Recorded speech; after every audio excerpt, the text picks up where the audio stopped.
बड' लेटेस्ट आपडेटआव बयखौबो बरायबाय। दिनैनि रादाबखौ फरायदों आं प्रमद खाख्लारि। गिबि निउज आपडेट दङ।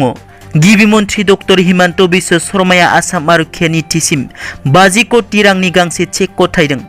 गिबि मन्थ्रि जमा फुन्जिनिफ्राय आसाम आरक्षी नीतिसिम 50 कोटी रांनि गांसे चेक गिबि मन्थ्रि डक्टर हिमन्त बिश्व शर्मा बिथाङा मैया सावस्रि मन्थ्रि केशव महन्तनि आखायाव गथायना होयो।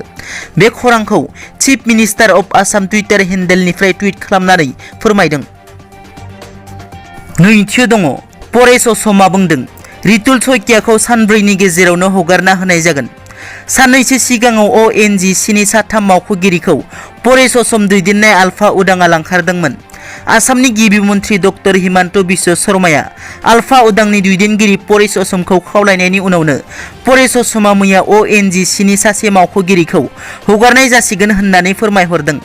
ONGCनि मावख'गिरि रितुल सयकियाखौ परेश असमआ सानब्रैनि गेजेरावनो न'आव सहैगोन होननानै खोथाहरदों।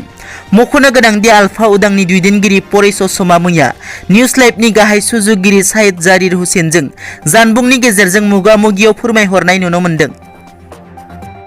थामथियाव दङ। क'क्राझाराव हिंसायारि जाथायनि सायाव पुलिसनि खेंफारथि। क'क्राझाराव ठिकादार शिबु प्रसाद ब्रह्मखौ बुथारनायनि हिंसायारि जाथायनि सायाव पुलिसनि रोखा खेंफारथि। जाथायजों लोब्बा थानाय दायनिगिरि क'क्राझार कदमतलानि थागिबि दिपु नार्जारिखौ पुलिसआ हमबाय। मिथिनो मोननाय बादिब्ला चिरां जिल्लानि रुनिखाता पुलिस थानानि सिङाव थानाय सालबारि गामिनिफ्राय दिपुखौ खाना हादों। दा बिथांनि हेंथायै क'क्राझार पुलिस थानायाव 380-2021-U/S120B 326/302 IPC नाम्बारनि गसर थिसनदों। ब्रैथियाव दङ। माइक्र' फाइनान्सआव रां दाहार थानायखौ फिन दाहार मारिनो गोनांथि गैया। गिबि मन्थ्रि डक्टर हिमन्त बिश्व शर्मा बिथाङा बिसायख'थिनि सिगां आइजो माहारिनि माइक्र' फाइनान्सनि गासैबो रांखौ हरफिननो गोनांथि जानाय नङा होननानै खोथा होनायखौ मावफुंनाय जागोन होननानै मैया फोरमायो। गिबि मन्थ्रि बिथाङा बुंनाय बादिब्ला जाय बिमा माहारिया माइक्र' फाइनान्सआव रां दाहार दंमोन बेखौ फिन दाहार मारिनो गोनांथि गैया होननानै मैया खौरांनि गेजेरजों फोरमायो। बाथियाव दङ। बिस्वजित दैमारिया आसाम बिधान सभानि बुंथिगिरिनि थांखिलाइ गथायबाय। राज्य सभानि बारग' MP थामहिनबा पानेरि बिधान सभा बियाबनि MLA बिस्वजित दैमारिया मैया आसाम बिधान सभानि बुंथिगिरि महरै थांखिलाइखौ गथायबाय।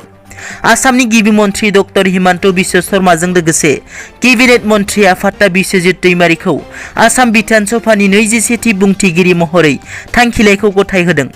गुबुन फारसेथिं बकाजाननि डक्टर नमल ममिनाबो आसाम बिधान सभानि लेङाइ बुंथिगिरि महरै सायख'जाबाय। दथियाव दङ। फरायसालिनि हासुग्रा खथायाव हिन्जावसाखौ जिनाहारिनि अजद। हिन्जावसाया गावखौनो फुथैना लायो। लखिमपुरनि बिपुरियाननि दङि बिलाव मुगैथाव जाथाय। लाजिनायखौ दोनखोमाना गावखौनो फुथैना लायो जिनाहारि खालामजानाय 14 बोसोर बैसोनि हिन्जावसाया। मैया फुङावनो गावनि न'आव फासि नांना गावखौनो फोजोबस्रांना लायो जिनाहारि खालामजाग्रा हिन्जावसाया। जाथायनि बागै फोरमायनाय बादिब्ला बुधबारखालि बेलासि दङिबिल बंग गामिनि हिन्जावसाया न'नि साखाथियाव थानाय फरायसालियाव जिनाहारि खालामजायो न' खाथिनिनो मफिदुल आली मुंनि सेंग्राजों।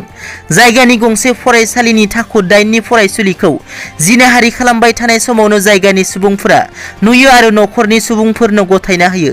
बिनि उनाव हिन्जावसाया गावखौनो फोजोबस्रांना लायो। बे जाथायजों लोब्बा थानाय मफिदुलखौ पुलिसआ हमबाय।